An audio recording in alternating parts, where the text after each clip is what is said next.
At the wise age of 9 years old, my science teacher had the most brilliant idea for every student to participate in our annual science fair.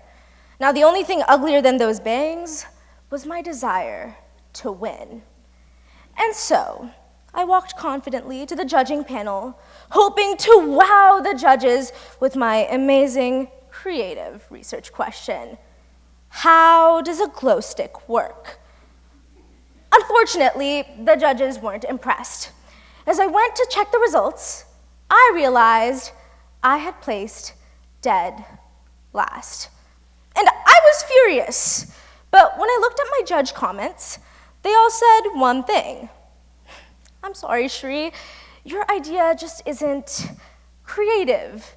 It's not new enough. First of all, how do you expect a 9-year-old to cure cancer? But second of all, maybe if I was the 10th person to ever exist on this planet, I would be Socrates too. But unfortunately, I'm neither of those things. But the judges weren't entirely wrong. For decades, America has been living in a bubble where innovation has been decreasing since the Cold War. Not only that, America is in a creativity crisis because as years progress, a report notes that American youth creativity levels have been depleting exponentially. But the thing just gets worse because as we age, our creativity levels go down as well, which means when American youth creativity is already at a lower baseline, we plateau off faster and don't reach our fullest potential. However, there's a psychological concept that's actually associated with why that happens. And sure, the average adult will tell you that it's because of social media or because kids are just lazy these days. But as the Phys.org magazine tells us, a critical reason has to do with a concept called the burden of knowledge. Specifically, it's the mindset that we can't innovate because it's not accessible enough. Think about it this way. In order to actually make an innovative idea in chemistry, you would need to have something like a master's or a PhD before you even expand the bounds. But that idea is exactly why more and more youth are being deterred from being innovative, according to a report from the Harvard Business Review. However, this begs a critical question. How can we foster youth innovation? And the answer follows in 3 key steps. First, redefining what it actually means to imagine and innovate. While next, reimagining our idea of the impacts of innovation. While finally, making progress towards actually reinventing something. So first, let's talk about what it means to redefine innovation. Specifically, we've thought as innovation as just something new, a novelty, a new idea or creation, which is how the Merriam-Webster defines it.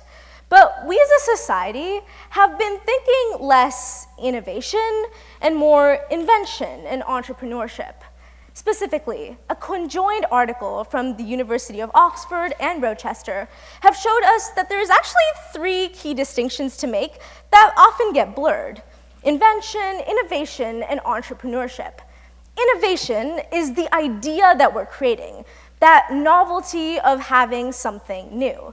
But invention takes that idea and makes it into something tangible. Entrepreneurship, however, is taking that tangible impact and making it into something that generates revenue. However, this whole spiel is kind of inaccessible for somebody that's in anywhere from the 12 to 18 age group. Specifically, the Federal Reserve Bank of St. Louis ideates 4 pillars of innovation: collaboration, creation, ideation, value creation. These are all things that require money. Money that an average teenager doesn't have. And unless your daddy's a billionaire, hey, I won't judge, then it's pretty hard to even take the steps to innovate to begin with. Luckily, however, we can redefine what innovation means so it fits American youth, taking those 4 pillars and making them into something more accessible, starting off with curiosity, creativity, action, and adaptability. Because at the intersection of these 4 isn't just money and the lack of access, but rather a vision, something that we're working towards to initially get to an innovative idea. And so, that brings us to the next step. In order to take the step forward to reimagine, we first have to understand what it actually means to succeed. In the media, we see the success stories. New scientist that's 13 just found the most recent drug delivery method, or newest kid pushing for policy changes in Oregon. However, not all of us are geniuses, which means that we need to reimagine what we're actually trying to get out of our innovative idea.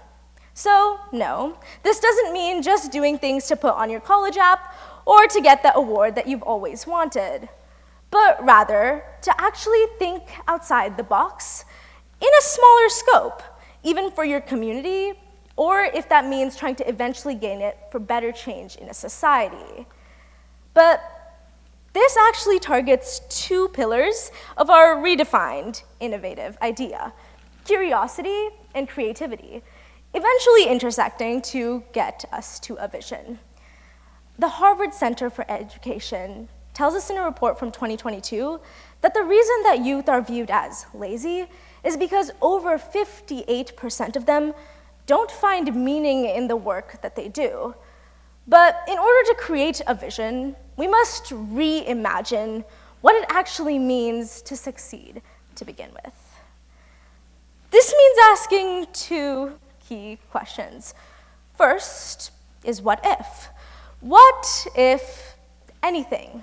And if you believe that just because you're a child and not a PhD-level scientist, then why not? Why can't your innovative idea solve for what you're wanting to create?